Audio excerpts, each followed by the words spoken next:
Hi, this is Angel Rojas with DataCorps Technology Solutions, and welcome to the September 2nd, 2021 Threat Landscape Update.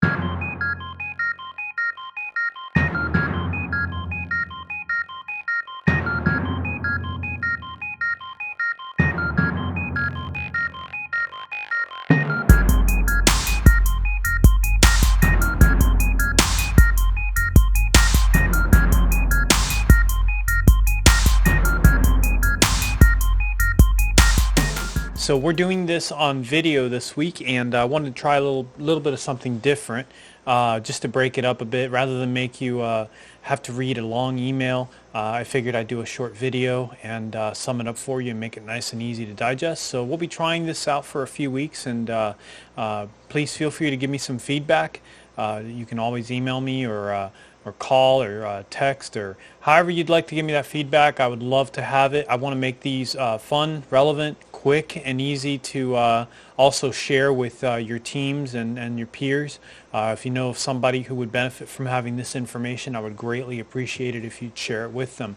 So look for these to come, continue to come weekly. I'll shoot you an email with a link to a YouTube video so you can watch it. And again, please feel free to share that and give me feedback. So just jumping right into it, continuing on with our updates on vendor relations. So what we're doing here at DataCorps is, instead of waiting for vendors to contact us with best practices, we are going through, for example, we've been going to ConnectWise, which is our primary software vendor, and getting best practices from them as they publish them and working with them to harden our systems.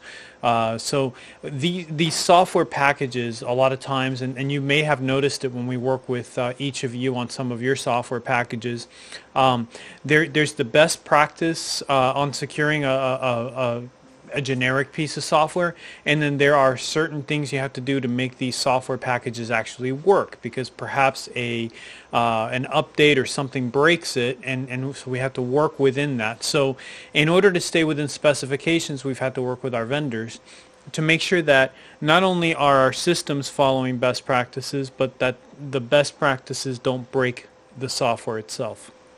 So in light of recent challenges, a lot of these software vendors are realizing, hey, we have to actually harden the software and make it work within the specifications, rather than tell folks to disable antivirus or do other things like that to make the software work. So that's been a real huge positive to get vendors to start paying attention to that. Our vendors are starting to pony up to it, and again, that's going to go downstream to other software vendors. So be looking for, in the future, us to be working with you to, for example, QuickBooks, Sage, or any other kind of software that you use. They'll change their best practices as they begin to adapt. So we'll be looking at those as well. With regards to our infrastructure, we continue to work to harden that infrastructure. Some of the great progress that has been made is the ability for us to begin adding web application firewalls to some of our applications. So we're, again, working with a web application firewall vendor, and we're working with other software vendors to implement that into our infrastructure. So that has been a great positive development over the past few months. Microsoft has released Windows 11, and we are, again, just getting early information. We have some of the early releases that we're testing here.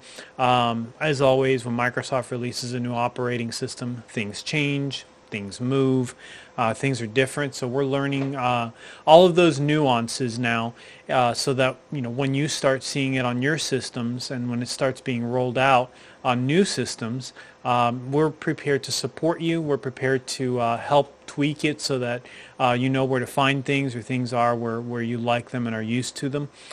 So perhaps in one of the videos I'll bring one of my guys up so that they can show you a little bit around Windows 11. One thing you do need to know, it is a free upgrade that will come down the pipe.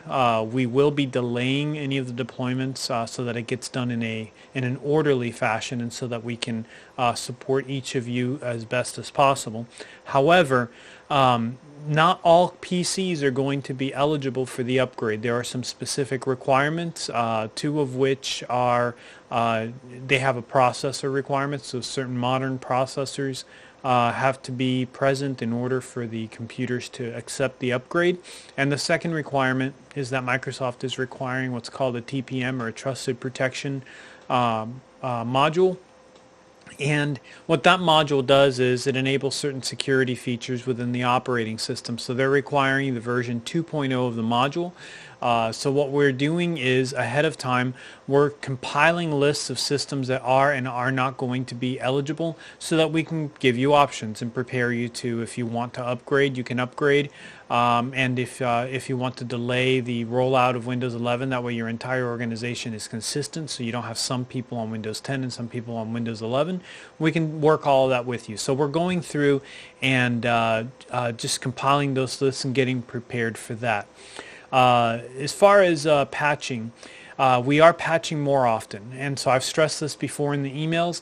We're stressing that you save your files regularly. It doesn't take but a second to click on save, and again, just save files regularly. Avoid leaving files open, because we are patching more regularly, which means that you can undergo a reboot, and it might be unexpected overnight. And the last thing we want to do is have you lose work, so make sure that you're saving your files regularly. In addition to that, make sure you're saving your files to an area in your network or on your computer that we are backing up. If you're unsure about what we are backing up, please contact us. We'll be more than happy to share with you what we are and are not backing up. There's a multitude of reasons why everything doesn't get backed up, one of them being cost. So for budgeting purposes, we may say, you know what, let's just back up a small portion of the network rather than everything else, because everything else might be replaceable. There's no sense in backing up Windows if we can replace Windows easily, but we definitely want to back up your data. So again, each situation is different. If you're unsure about what your situation is like, please reach out, and my team will be more than happy to let you know where you can save and what is and what is not being backed up. Couple things on ransomware. Again, we continue to stress the fact that awareness is key, and we have information available. We have training available for your teams, so reach out to me if you are interested in getting some of that training. Awareness is key. That there's no good technology tool to solve the ransomware problem. Awareness is absolutely key. And along with that, ransomware bounties are now starting to be paid. So thieves, cyber thieves, are going around finding key employees or finding employees that might be disgruntled in organizations and might want to make some extra money, and they will offer them a portion of what they are able to collect from a ransomware event, from getting paid a ransom. So you know, I've said that cybersecurity is a people problem, more so than a technology problem, and this stresses that. It's always good to create a culture in your organization that is open and honest, that has the ability to communicate whenever there's frustration, because taking care of an employee that might be disgruntled or might be dissatisfied is a lot easier than having an employee introduce software or malware or do something to your company to sabotage it because they needed a little bit of extra cash. So again, it's a people problem more so than a technology problem, and if you want to chat anything about that or discuss some ideas, I'm more than happy to do that. In the email, I've included a link to set up a time with me if you'd like to meet and discuss. But in the meantime, if you have any questions, if you have any concerns, you want to chat about anything, feel free to reach out.